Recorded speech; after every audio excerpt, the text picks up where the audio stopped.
Periodismo hoy.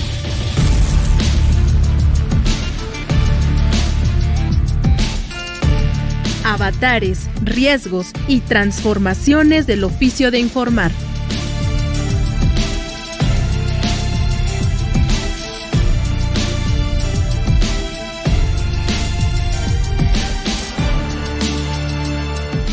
Hola, ¿qué tal? Muy buenas tardes. Hoy es martes y como todos los martes, pasadita de las 13 horas del día, estamos arrancando una emisión más de Periodismo Hoy. Yo soy Andrés Solís y como siempre saludo con el placer a mi colega, compañera, cómplice en este espacio, Alexia Cervantes, que por cierto, Ale, cumplimos 2 años al aire. Así es, Andrés, estoy muy contenta por eso, porque cumplimos 2 años de hacer Periodismo Hoy todos los martes.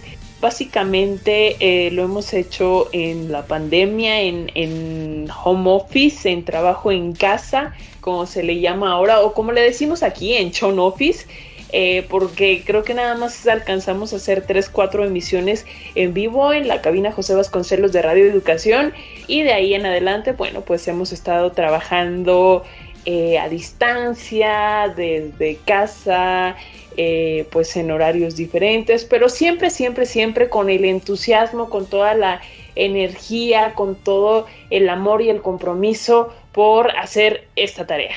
Efectivamente, fueron 3 programas en cabina, los primeros 3, y a partir de ahí pues nos tuvimos que replegar, pero que también nos dio la posibilidad de poder incluir en este espacio, Alexia, a personas que viven en otras ciudades, que tienen mucho que contar y que inclusive platicamos con personas que están en otros países sobre los temas que nos importan, y creo que ha sido muy valioso a lo largo de estos 2 años donde han transitado cualquier cantidad de colegas periodistas con gran experiencia que nos han ayudado a comprender más sobre el periodismo y fundamentalmente a la audiencia que ha sido cómplice de este programa y claro, por supuesto, a este maravilloso equipo de producción, ¿no?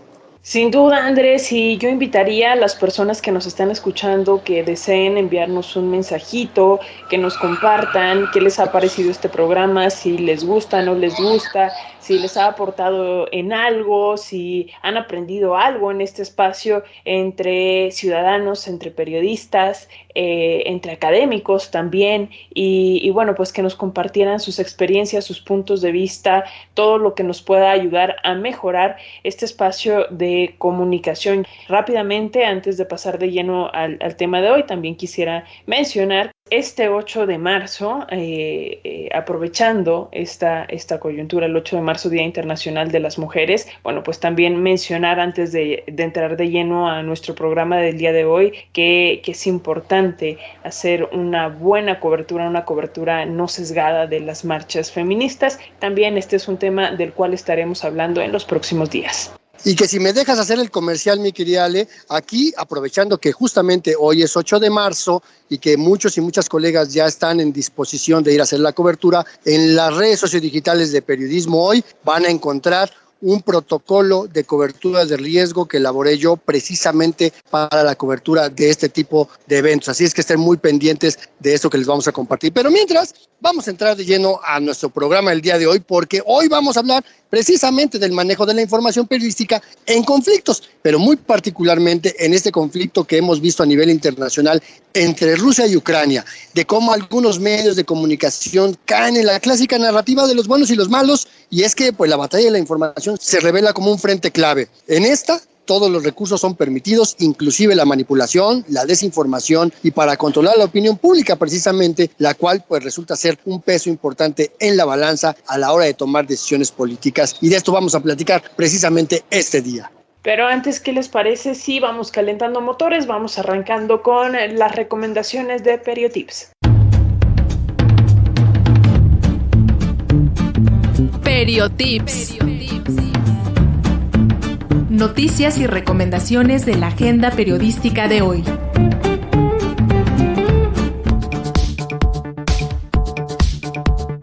Comenzamos con nuestras recomendaciones. La Asociación Mexicana de Investigadores de la Comunicación invita al foro Derechos de las Mujeres y Comunicación, Avances y Agenda. Este foro tendrá como objetivo dar respuesta a cuáles son los avances, omisiones y pendientes en las agendas de investigación en comunicación, así como de las políticas públicas y de las instituciones mediáticas. El evento será el miércoles 9 de marzo a las 17 horas a través de la página de Facebook Asociación Mexicana de Investigadores de la Comunicación, ACE. La Universidad Autónoma de Coahuila hace la invitación a cursar la especialidad en periodismo, con el objetivo de dar a los periodistas herramientas y conocimientos que les permitan mejorar su práctica profesional a través de la reflexión, análisis y discusión de los temas pertinentes y emergentes del periodismo actual. Está dirigido a profesionales de la comunicación y profesionales de otras áreas interesados en adquirir habilidades para comunicar en diversos medios o bien interesados en la profesión. La especialidad será en línea y las inscripciones están abiertas. Para mayor información, llamar al número 844-122-5799. Revista Mexicana de Comunicación de la Universidad Autónoma Metropolitana invita a participar en la convocatoria 149 del Periodismo en la Encrucijada. Escenarios y valoraciones sobre la situación actual del ejercicio periodístico. Tiene como propósito recopilar ensayos divulgativos a partir de un conjunto de preguntas en torno a 3 ejes temáticos: periodismo y pandemia, ejercicio periodístico bajo el SARS-CoV-2, periodismo, violencia y seguridad, riesgos y medidas para reporteras y reporteros, y periodismo y credibilidad, aciertos y desaciertos ante la desinformación, la posverdad y la pospandemia. La convocatoria estará abierta hasta el 15 de abril. Para mayor información puedes consultar la página web www.mexicanadecomunicacion.com.mx. Gracias por su atención a esta NotiAgenda, Periotips.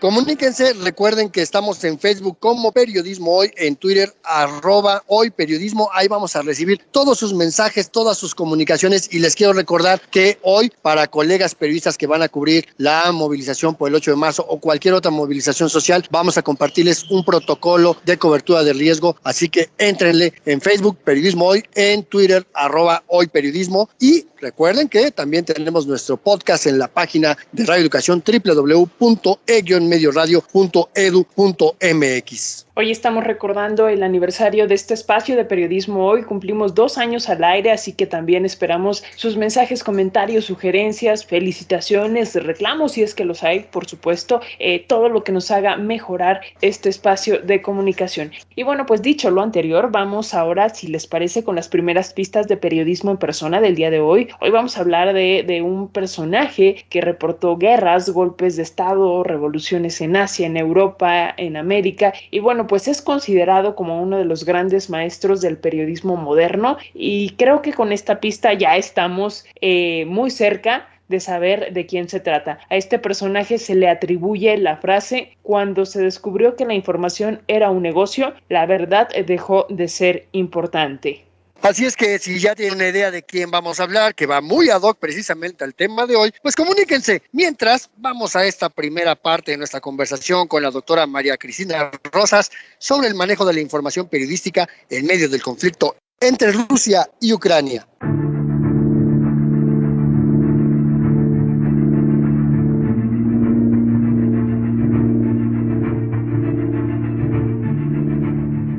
Aquí lo hemos comentado varias veces, Alexia, y para poder tener la información completa, el contexto de lo que está sucediendo, pues tenemos que buscar información adicional.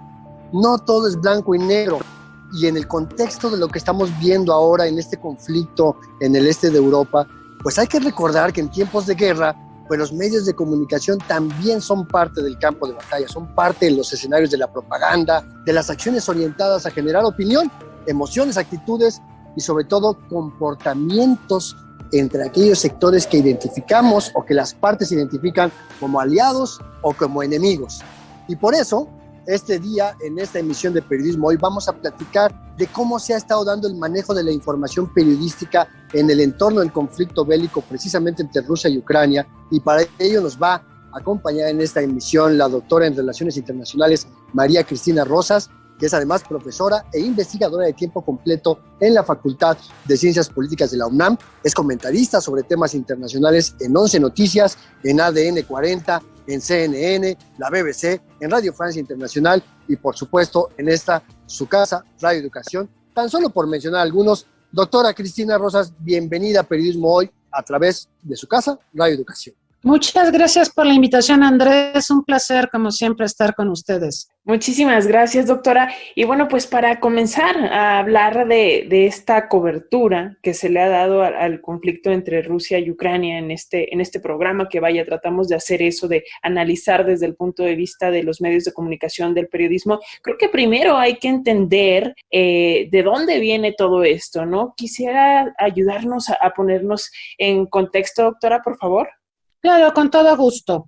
Esta crisis que estamos viendo entre Rusia y Ucrania no se gestó hace una semana, tiene una larguísima historia que necesariamente nos lleva a mirar las apreciaciones que tiene Rusia sobre Ucrania. En Ucrania, la Rus de Kiev se tiene al origen del eslavismo. Para Rusia, Ucrania históricamente, culturalmente es parte de Rusia y está el origen.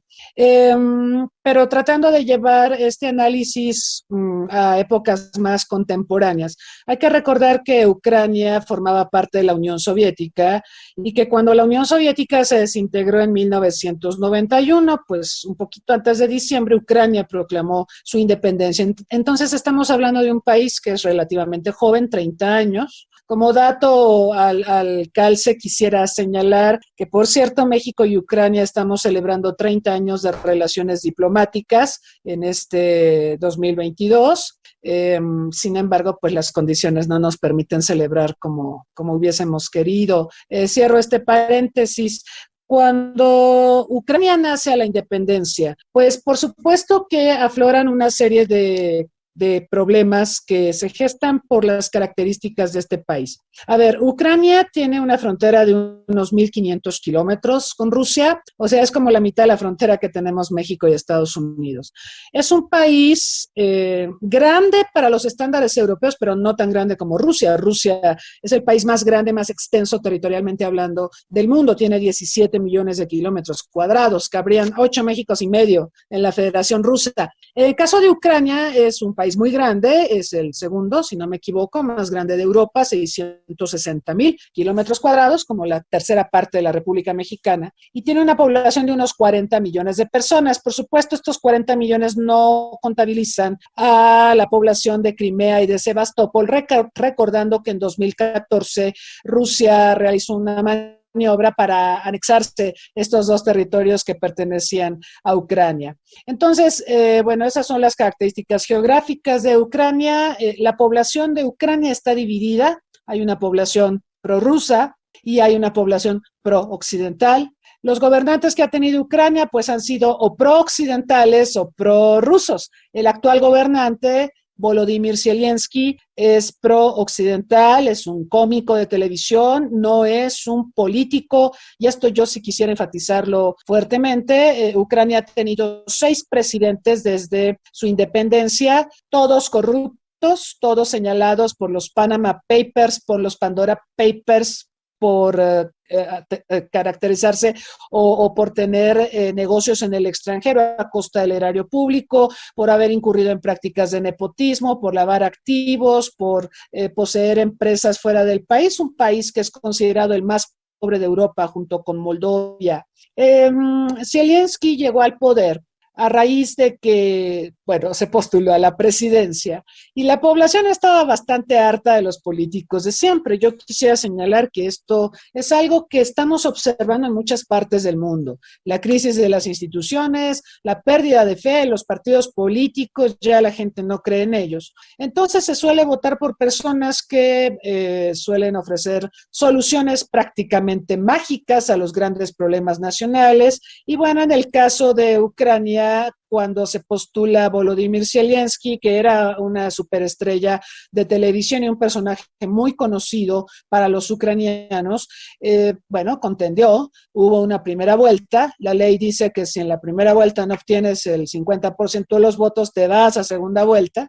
Y se fue a segunda vuelta y ahí sí aplastó a su rival. Su rival era el presidente hasta ese momento, Poroshenko, otro pro-occidental. Pero bueno, la población dijo, ya no queremos los políticos corruptos de siempre, queremos probar con este cómico, y fue así que Zelensky llegó a la presidencia. Zelensky es consciente de la polarización tan fuerte que existe en Ucrania y en cuanto llegó a la presidencia buscó acercamientos con Rusia para tratar temas relacionados con el apoyo que Rusia le ha dado a porciones orientales de Ucrania, donde hay ucranianos prorrusos, específicamente en la región del Donbass. Esta región del Donbass tiene personas que han estado impulsando una relación más estrecha con Rusia y desde 2014, cuando se produjo por parte de Rusia la anexión de Crimea y de Sebastopol, Rusia también empezó a maniobrar en Donbass. Y ahí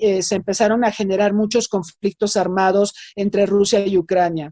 A raíz de estos incidentes, pues Europa buscó tutelar un proceso de paz. Zelensky buscó también el proceso de paz. Vladimir Putin buscó el proceso de paz. Y como resultado de esta búsqueda se suscribieron los famosísimos protocolos de Minsk que buscaban un cese al fuego, que buscaban desmilitarizar la región, buscaban un intercambio de prisioneros y, en fin, crear condiciones para una paz duradera. Desafortunadamente, estos protocolos de Minsk fueron violados continuamente tanto por Rusia como por Ucrania. Y pues ese sería el antecedente más claro que tenemos en la crisis actual. Hace una semana, Rusia reconoció la independencia de los dos territorios del Donbass e inició la incursión militar, una operación militar especial, como la llama el presidente Putin, o una invasión, como se le llama en Occidente. Esto también estuvo aderezado, y con esto voy a terminar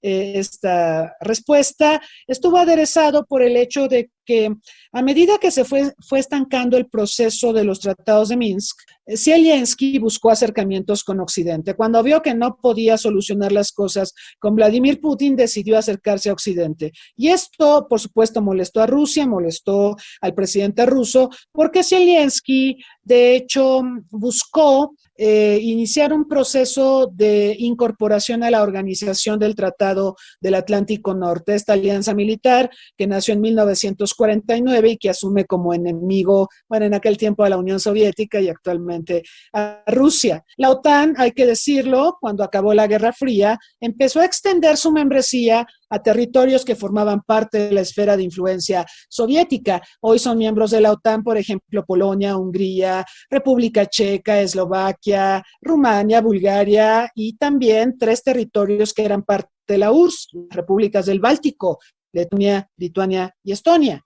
Y pues Rusia está alarmada de que esta alianza antirrusa, esta alianza militar antirrusa, pretenda extenderse aún más y llegar hasta las fronteras de Rusia. Dije hace un momento que Ucrania comparte una frontera de 1.500 kilómetros con Rusia. Para Rusia es inaceptable que Ucrania formara parte de la OTAN. No obstante esto, este presidente actor, Zelensky, decide iniciar acercamientos con la OTAN y manifiesta su interés porque su país se incorpore a esta alianza militar. Y por si fuera poco, en diciembre pasado, para echarle más leña al fuego, el Parlamento ucraniano aprobó una decisión en el sentido de buscar la membresía con la OTAN. Por supuesto que esto provocó la ira de Vladimir Putin y, digamos, estos son los elementos contextuales para entender lo que está ocurriendo en estos momentos. Que sin lugar a dudas es un tema muchísimo más complejo y una historia más larga. Yo hasta recordaría, tan solo no yéndonos tan lejos a aquella guerra de Crimea entre Inglaterra y el Imperio Ruso, entre otras cosas, o me hace recordar este presidente ucraniano, viéndolo con las debidas proporciones, por supuesto, doctora, a personajes como aquel presidente cantante que hubo en Ecuador, ¿no? Entre otras cosas. Pero es un problema muy complejo que la sociedad en general no alcanza a comprender a primeras. Y a veces lo que vemos del mundo lo vemos a través de la prensa. Y entonces yo quisiera preguntar, ¿cuál ha sido el papel de la prensa? Porque evidentemente estamos viendo desde mi óptica como reportero, pues una prensa prorrusa y antiucraniana, o lo contrario, una prensa pro-ucraniana, antirrusa, que lejos de informar, pues estaría como que contribuyendo a la polarización. Mire, bueno, de entrada, pues hay que recordar que la información es poder y que en esta guerra, por supuesto, estamos viendo una guerra de información, de desinformación y, por si fuera poco, un montón de noticias falsas. Ahora, usted dice que pues hay información rusa, sí la hay, pero no la estamos recibiendo. Y no la estamos recibiendo porque, como ustedes saben, hay un paquete de sanciones muy complejas, muy amplias, que Occidente le está aplicando a Rusia, entre ellas, entre estas sanciones, el embargo de información. Hay agencias de noticias rusas, como conocemos, RT, Sputnik News y otras más, que no pueden hacer emisiones, han sido bloqueadas de Occidente. Si usted revisa los medios de información, los que revisamos habitualmente, todos traen las mismas visiones occidentales. Nos presentan a Zelensky como el héroe. Zelensky es un actor, entonces él ha grabado un montón de videos donde se presenta ante el mundo como la víctima, como el personaje que no esperaba que esto pasara. Yo creo que cuando dice eso es como un autogol, eso habla de su poca pericia política. Un político tendría que haber sabido que esto podía pasar, pero él subestimó a Rusia y sobreestimó el apoyo occidental. Entonces, tenemos una visión muy sesgada. Yo digo que pues la información que estamos recibiendo es 100% antirrusa, no estamos recibiendo la información rusa. Esto es terrible porque entonces con una sola versión de los hechos se está formando una opinión donde Putin parece un monstruo, un genocida, en fin, y no se están anotando, por ejemplo, los gravísimos errores y la falta de pericia de Zelensky. Y yo le voy a dar un dato. Cuando Donald Trump era presidente de Estados Unidos, resulta que Zelensky buscó acercamientos con este presidente tan controvertido, ¿verdad? Todos lo recordamos. Y entre las cosas que quería Zelensky de Trump era que le levantaran sanciones, porque después de 2014 hubo sanciones, embargo de armas y de tecnologías bélicas para Ucrania y para Rusia, pues precisamente a raíz de esta guerra de Crimea y de Sebastopol, ¿no? Bueno, fue la guerra de Crimea y se anexionaron Crimea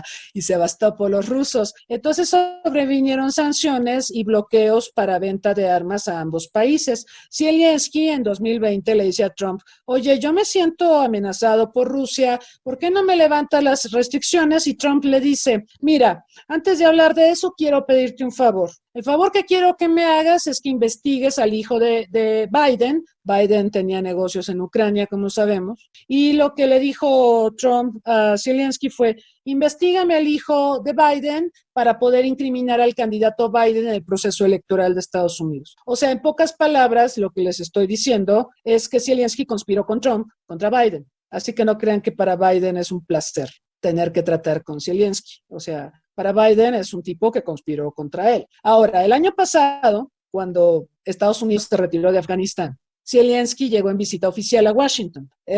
Y la recepción que tuvo de Biden, porque yo me imagino que cuando Zelensky decidió apoyar a Trump en esta conspiración, apostó a que Trump se iba a reelegir y yo creo que muchos de nosotros pensamos que Trump se iba a reelegir, pero ¿qué creen? Que no se reeligió y ganó Biden.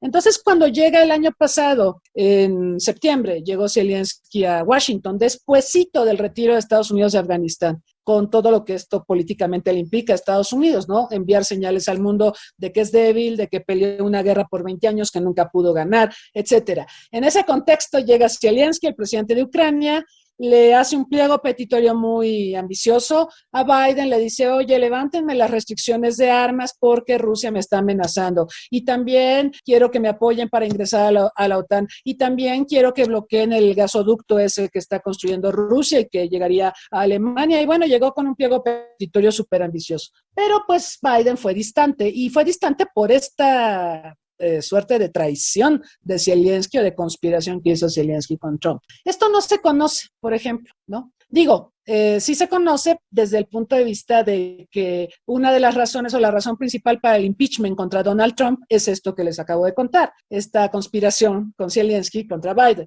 Ese es uno de los fundamentos para el impeachment y bueno, es algo, me parece muy grave. No sé cómo lo vean ustedes, pero a mí me parece monstruoso que un jefe de Estado conspire con otro jefe de Estado contra un candidato presidencial. O sea, se me hace muy gordo. Entonces, ese es Zelensky. Sin embargo, en los medios occidentales se lo presenta como el héroe, como la víctima, como la resistencia, como el David contra el Goliat, cuando en realidad, pues el señor tiene una terrible falta de pericia y de visión política, y sí lo voy a decir con todas sus letras, esta guerra es culpa de Rusia, evidentemente, por supuesto, nadie va a menospreciar el hecho de que Putin pues ha buscado crear una zona de seguridad allende sus fronteras y en el espacio postsoviético. Eso yo no lo puedo contradecir porque las evidencias señalan y apuntan claramente que esa es la intención de Putin. Pero también es responsable Zelensky de esta guerra porque no tuvo la pericia para anticiparse a estos acontecimientos políticos.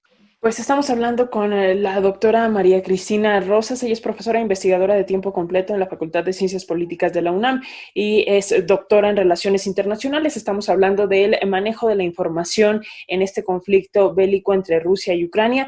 Hacemos una pausa y regresamos.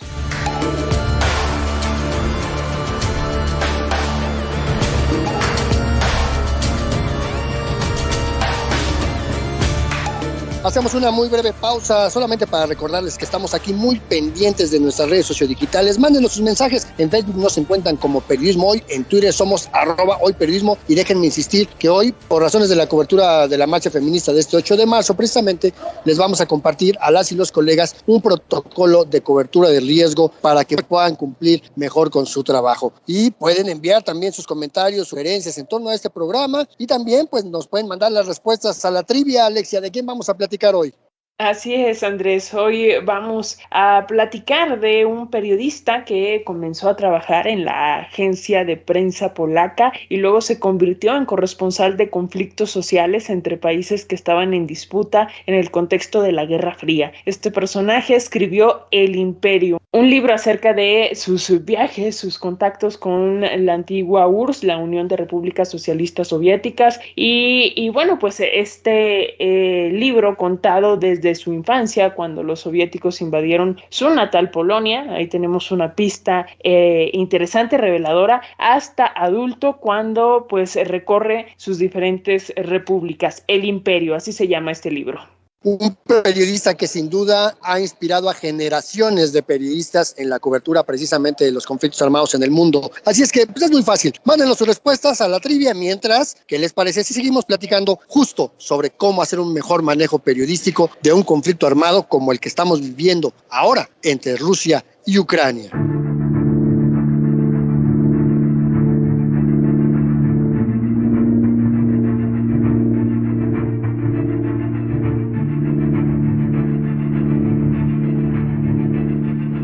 Continuamos hablando acerca del manejo de la información en los medios de comunicación, la información periodística en este conflicto bélico entre Rusia y Ucrania con la doctora en Relaciones Internacionales María Cristina Rosas. Y estábamos hablando previo al corte en torno a, bueno, pues cómo los medios de comunicación, los medios de Occidente de pronto están manejando con maña, por supuesto, con interés, esta narrativa de los buenos contra los malos, cuando pues en realidad ambas partes tienen que ver en este conflicto, en esta guerra. Y a propósito de esto, doctora, yo quisiera preguntarle justo cómo ves el hecho del peso que se le está dando a este conflicto mediático cuando, pues la verdad es que hay otros conflictos bélicos que han estado ahí y están ahí desde hace varios años, ¿no? Está el tema de Afganistán, está el tema de Siria, pero otra vez es justamente el asunto del manejo de las narrativas y de qué tanto peso se le da. ¿Cómo lo ve? Pues tenemos unos 40 conflictos armados en el mundo de mayor o menor intensidad. Sin embargo, y esto es muy criticable, el hecho de que haya una guerra en Europa y en la que Rusia esté directamente involucrada lleva a que todos los demás conflictos hayan desaparecido de los medios de comunicación. Le menciono un caso. Un poquito antes de la incursión bélica de Rusia sobre Ucrania, hubo un golpe de Estado en Burkina Faso. Nadie cubrió esta nota y es grave, ¿no? Hubo un golpe de Estado, ¿sí? ¿Por qué? Porque Burkina Faso está en África y a nadie le importa África. En Yemen llevamos una guerra de bastante tiempo y una crisis humanitaria de enorme envergadura que también ha llevado a la destrucción de patrimonio de la humanidad, patrimonio cultural, y nadie se ha detenido a revisar la situación en Yemen. Tenemos conflictos en Somalia, tenemos conflictos en la República Democrática del Congo, en Sudán del Sur, en la República Centroafricana, en Chad y en muchos países de Medio Oriente. Ninguno de estos conflictos alcanza a tener la cobertura mediática que hemos visto en el caso de Ucrania. Y hay varios detalles que yo creo que sí es pertinente mencionar. Por ejemplo, el tema de refugiados. Se ha insistido mucho en las narrativas occidentales, en la tragedia humanitaria que se está gestando por este conflicto armado. Si es verdad que bueno, el Alto Comisionado de Naciones Unidas para los Refugiados nos reporta 1 millón de ucranianos tratando de salir del país a países vecinos como Polonia, como Hungría, como Rumania, en fin. Nos cuentan también que están muy saturadas las filas para entrar a Polonia. Polonia dijo que iba a recibir cuantos pudiera. La Unión Europea conmina a sus miembros, a estos países, Polonia y Hungría y demás, a que reciban a los refugiados. Pero fíjese usted las cosas, hay una fila larga de solicitantes de refugio procedentes de África y Medio Oriente. Ya esto simplemente se les ha dicho, espérense tantito porque tenemos que recibir a los ucranianos, a pesar de que los otros estaban antes, ¿no? Y esto habla de la hipocresía de Occidente. Occidente, ahora vemos un montón de publicidad donde dice, done para los ucranianos, apoyemos a los hermanos ucranianos, repudiemos la guerra, haz donativos, deposita en la cuenta tal, manda no sé qué cosa, alimentos, cobijas, etcétera, etcétera, etcétera. Pero ¿por qué no lo hacen para los otros países donde también hay tragedias humanitarias y también hay solicitantes de asilo y refugio? Esto me parece muy incorrecto y muy hipócrita de la comunidad internacional, porque entonces la narrativa occidental nos está mostrando algo, que hay conflictos, voy a usar palabras muy conocidas, fifí, y hay conflictos chairos. Los fifí, ¿cuáles son? Pues los que están directamente relacionados con la seguridad europea, como sería el caso de Ucrania y Rusia, ¿no? Pero los conflictos que se producen en regiones más periféricas, pues esos son conflictos que pueden esperar, aunque nosotros sabemos que hay tragedias humanitarias todos los días. Una hipocresía que además se puede mostrar en una historia de 30 años, porque nadie reclamó la invasión estadounidense a Irak en la Primera Guerra del Golfo, nadie protestó la invasión estadounidense y británica a Afganistán, o la Segunda Guerra del Golfo, o las invasiones de Estados Unidos a Corea, a Vietnam, a Panamá, a la intervención en las guerras de Centroamérica, como ahora sí pretenden acusar al gobierno de Rusia. Pero ¿qué nos queda, doctora? ¿Qué tenemos que hacer como periodistas ante esta falta de información certera? ¿Cómo ofrecerle a la sociedad datos que le puedan ser útiles para entender de mejor manera este conflicto? Porque esa es la obligación de cualquier periodista. Por supuesto. Mire, un primer problema, yo estoy en un montón de seminarios y entrevistas durante toda esta crisis y me esperan muchas más, ya me avisaron. Pero mire, un problema que tenemos hablando de México es la poca cantidad de especialistas en esta parte del mundo. Hemos visto un montón de opinólogos, ¿no? Y es bastante irritante, ¿no? Que de repente, el otro día me entrevistó un youtuber, no voy a decir su nombre, pero su primera pregunta fue, oye, ¿y dónde está Ucrania? Bueno, así de ese tamaño, ¿no? Entonces, yo creo que sí nos falta conocer más la historia del país. Eso no depende de los medios de comunicación, eso depende de cada uno de nosotros, ¿sí? Repasar la historia, revisar lo que fue la Rus de Kiev, lo que fueron las matanzas de Stalin en los tiempos previos a la Segunda Guerra Mundial, lo que le hizo Alemania a Ucrania en la Segunda Guerra Mundial, que tampoco fue muy lindo, ¿no? Cuando Putin habla, por ejemplo, de desnazificar Ucrania, tiene toda la razón, ¿eh? Zelensky salió en un video a decir, ¿cómo creen que vamos a ser nazis si yo soy judío? Si mi padre luchó con los soviéticos contra Alemania. Bueno, perdón, pero ahí hay una historia que hay que averiguar, por eso es tan importante que nosotros, cada uno, averigüemos más la historia de los países antes de emitir opiniones, porque cuando se produjo la Segunda Guerra Mundial, previamente Stalin había provocado en este proceso de colectivización de las tierras en Ucrania y Georgia matanzas de muchos campesinos y de propietarios de tierras y ganado, porque Stalin decretó que había que colectivizar estas tierras y había que entregarlas al gobierno soviético. Bueno, en Ucrania mucha gente dijo, yo mejor enveneno a mi ganado y quemo mis cosechas antes que dárselas a Stalin. Entonces Stalin montó en cólera e hizo masacres. Se habla de 30 millones de muertos en Ucrania, en Georgia, en fin. Entonces Ucrania lo pasó muy mal durante el stalinismo. Pero luego, o sea, esta es una parte de los horrores. La otra parte de los horrores es cuando llega Alemania a invadir Ucrania. ¿Por qué invade Ucrania? Porque Ucrania es un granero del mundo. Tiene esta tierra negra maravillosa donde pueden cultivar ustedes lo que gusten. Lo más difícil se va a dar en esa tierra tan fértil y tan maravillosa que tienen los ucranianos. Entonces Ucrania solita podría alimentar a toda Europa si estuviera correctamente administrada. El problema es que ha tenido gobiernos sumamente corruptos. Pero cuando llegan los alemanes, empiezan a hacer matanzas. Son bastante crueles también con los ucranianos. Entonces ahí los ucranianos dijeron, ¿qué hacemos? ¿Apoyamos a Stalin contra Ucrania o apoyamos a los ucranianos contra Stalin? Ahí se dividieron los ucranianos, y hubo una parte de ucranianos que sí apoyaron a Alemania contra Stalin. Esos son los nazis de los que habla Putin. Hay movimientos neonazis en todo el mundo, como sabemos. En Europa, tiro por viaje, nos hablan de que hubo algún disturbio provocado por algún neonazi. Digo, esto existe. Pero en el caso de Ucrania sí hay un sector, efectivamente, nazista que se origina en la Segunda Guerra Mundial. Entonces, lo que yo recomiendo, uno, es revisar la historia.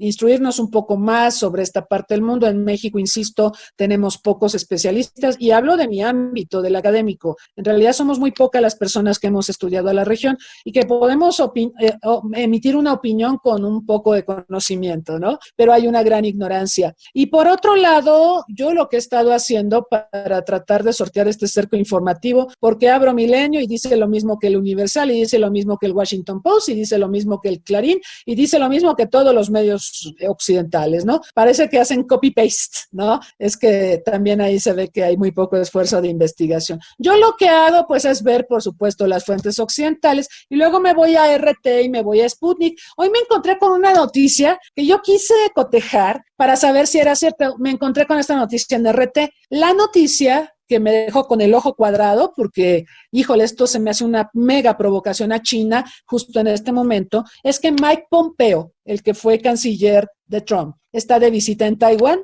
y dio un discurso en Taiwán donde dijo que Estados Unidos debería reconocer diplomáticamente a Taiwán. Bueno, pues estos dichos de Pompeo, ¿qué van a lograr? Que China se enoje y que China siga apoyando a Rusia, ¿no? Y que se polarice más el ambiente político internacional. Si quieren bronca a los estadounidenses, pues si no tienen suficiente con Rusia, pues le están atizando con China. Y yo vi esta noticia en RT, la acabo de cotejar en todos los medios occidentales y es verdad. Pero sí tengo que decir, yo la vi en RT, porque en los medios occidentales la han tratado de minimizar, ¿no? Y le dan más realce a Zelensky, por ejemplo, en su cruzada contra este malvado Vladimir Putin. Entonces, hay que cotejar la información. Yo sugeriría hacer esto y si encontramos algo en RT que decimos o pensamos será cierto, pues empezar a cotejar esa información. Y tenemos que ser muy responsables en el manejo de la información porque, como bien lo han dicho ustedes,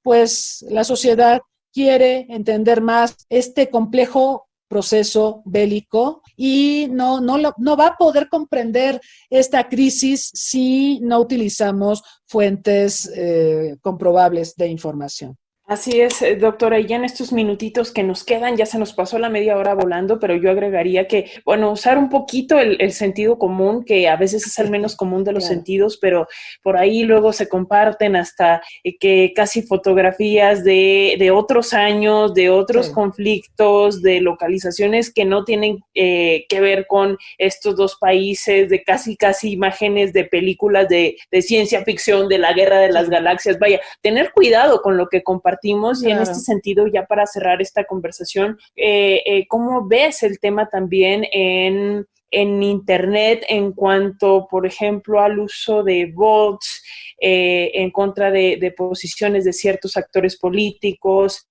¿Cómo ves esta guerra, vaya, en los medios de información y comunicación no tradicionales, en estas plataformas que por cierto, tengo entendido que Facebook y Twitter ya fueron prohibidas o, bueno, ahorita están vetadas en territorio ruso? ¿Pero cómo lo ves? Así es, y es lo mismo, porque tanto Facebook como Google bloquearon información de RT y de Sputnik News. Entonces, Ni nosotros podemos ver vía Facebook y Google a RT y a Sputnik News, ni tampoco allá en Rusia pueden tener acceso a la información occidental. Pues esto es muy perverso, ¿no? Digo, no son los primeros estos actores que lo hacen. Ya China sabemos que tiene un control sobre la información que recibe su población y tiene sus propias redes sociales que monitorea todo el tiempo. Bueno, pues por eso al presidente Xi Jinping le tuvieron que poner un mote, una suerte de clave para referirse a él. Le llaman Winnie Pooh, ¿no?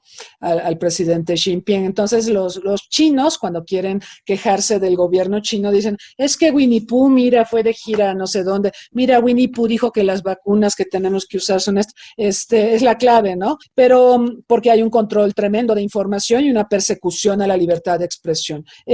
Yo creo que se ha hablado mucho, a mí me preocupa todo esta información de poca calidad que circula en redes sociales, porque también estamos en un momento donde cualquiera con una cámara del teléfono, por ejemplo, puede convertirse en reportero y puede convertirse en difusor de noticias, ¿no? Y pues no necesariamente estas personitas que tienen el celular con la camarita son expertos en estudios eslavos o en Rusia o en Ucrania. Entonces, se hablaba mucho de que estas tecnologías de la comunicación y la información iban a llevar a una mayor democratización porque todo el mundo podría acceder a ellos y podría también crear información. Pero lo cierto es que se ha hecho con tanta irresponsabilidad que la verdad es muy peligroso. Así que hay que informarse, hay que investigar y efectivamente hay que usar el sentido común. Hace 3 días vi una nota que decía que los tanques rusos acababan de rendirse ante las tropas de Ucrania porque estaban desmoralizadas.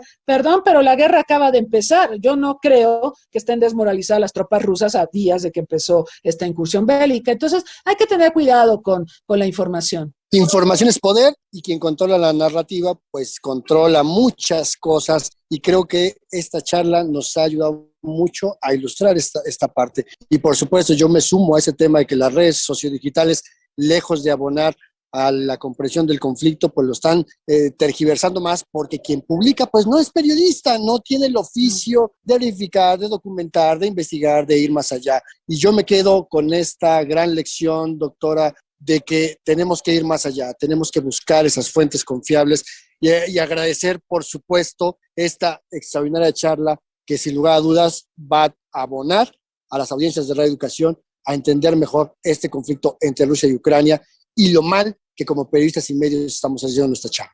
Gracias, Andrés, gracias, Alexia, un placer como siempre. Muchísimas gracias, doctora.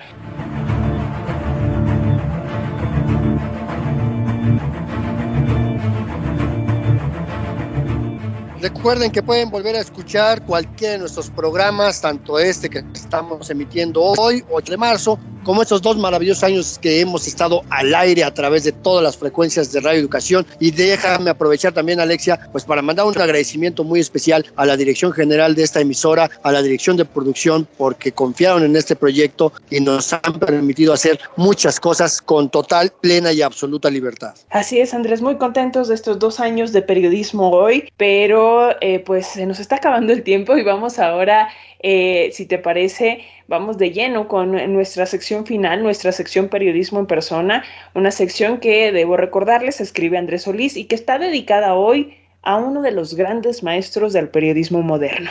Escuchen bien, ¿de quién se trata?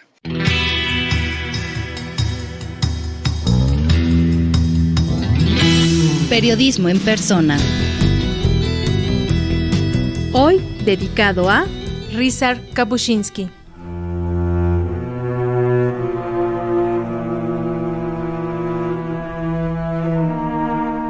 Le tocó nacer en medio de la miseria y en una época convulsa para Europa y el mundo.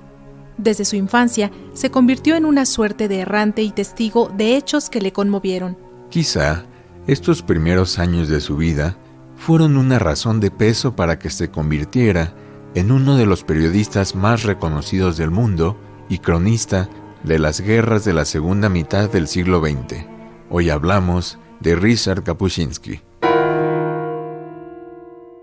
Ryszard Kapuscinski, a quien hemos nombrado más popularmente como Richard Kapuscinski, Nació el 4 de marzo de 1932 en Pinsk, Polonia, ciudad que hoy pertenece a Bielorrusia. El periodista nació en medio de la Gran Depresión Económica Mundial y algunas biografías aseguran que era tan pobre que de niño no pudo siquiera tener un par de zapatos propios. Durante su infancia, Ryszard no tuvo acceso a una buena educación.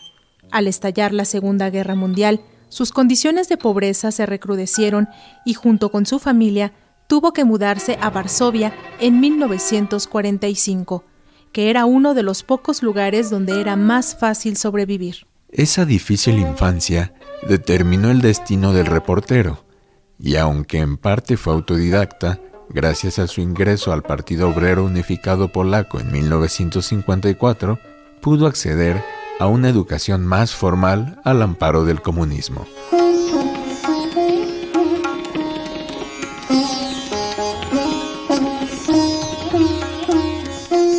A finales de los años 50, Kapuściński entró a trabajar como reportero en la agencia de prensa polaca, donde cubría temas locales, sobre todo de propaganda, como era natural en los medios oficiales en la parte oriental de la Europa comunista. Gracias a sus habilidades, en 1964 fue designado corresponsal extranjero, el único de esa agencia noticiosa. Su primera asignación fue viajar a la India a reportar la crisis política y la pobreza de aquel país asiático. Ese fue el principio de una larga carrera como corresponsal y cronista de los conflictos sociales de los países emergentes que estaban en disputa entre las grandes potencias que encabezaba la Guerra Fría. A lo largo de casi 20 años, Kapuściński viajó por decenas de países en desarrollo, reportando todas las guerras que se registraban en esas naciones pobres. Lo mismo, reportó desde América Latina hasta Asia, y fue uno de los primeros periodistas contemporáneos en poner en el mapa la gran conflictividad que se vivía en el olvidado continente africano. Ryszard Kapuściński fue corresponsal de guerra consumado, y sus experiencias, crónicas y narraciones han encontrado su permanencia en los muchos libros que publicó y recopiló a lo largo de 50 años de experiencia profesional. Entre sus títulos más recordados se encuentran Ébano, colección de crónicas sobre África y sus guerras civiles, El Emperador y el Shah, que muestran perfiles de dos líderes, el rey de Etiopía y el Shah de Irán, además de otros títulos que narraban el mundo que atestiguaba y cómo los países poderosos intentaban siempre controlar a las naciones pobres. Por su labor recibió en 2003 el Premio Príncipe de Asturias de Comunicación y Humanidades, el Premio Literario Elsa Morante en 2005 y el reconocimiento de Doctor Honoris Causa por las universidades de Cracovia, Gdańsk, Silesia y Wrocław en Polonia, y las universidades de Barcelona y Ramon Llull de España. Kapuściński murió en Varsovia el 23 de enero de 2007, luego de una cirugía, y poco tiempo después, algunas versiones periodísticas lo acusaron de haber actuado como espía del gobierno comunista polaco durante sus travesías periodísticas en diferentes guerras.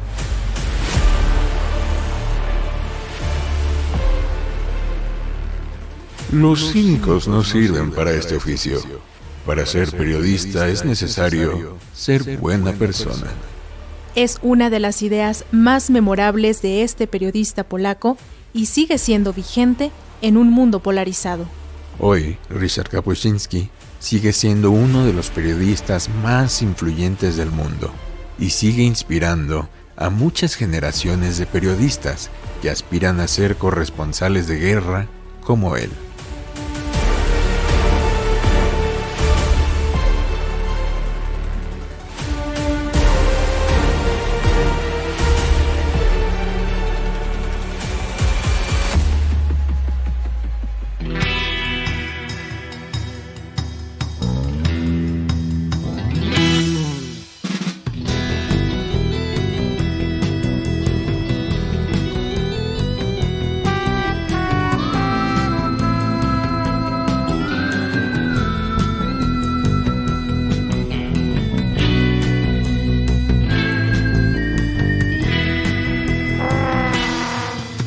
Bueno, Alexia, pues como siempre, el tiempo se nos acaba y nos corretea y siempre nos va a ganar. Pero estamos cumpliendo 2 años al aire, 2 años maravillosos que de verdad yo les aprecio mucho a todos y todas ustedes, a ti en particular, Alexia, por ser una gran compañera en este programa. Y quiero recordarles que pues estamos aquí muy al pendiente de todos sus comentarios, sus felicitaciones, sus mensajes, sus reclamos, sus regaños, todo lo que quieran compartir con este equipo de producción, que además es un gran equipo de producción. Andrés Solís, pues qué te digo, el gusto es mío, el gusto ha sido mío y espero que nos escuchemos la próxima semana.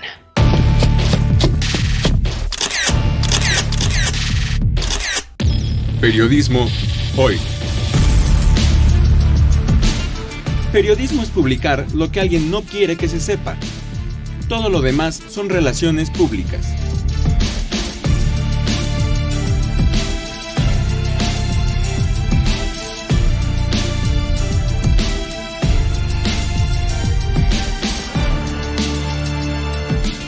Trabajamos para usted en el Servicio Social Saraí Pérez y Daniel Hernández, en la edición digital Alejandro Ramírez, la musicalización de Óscar Solís, Edith Rojas en la asistencia de producción, en la conducción Alexia Cervantes y Andrés Solís, en una producción a cargo de Graciela Ramírez para Radio Educación.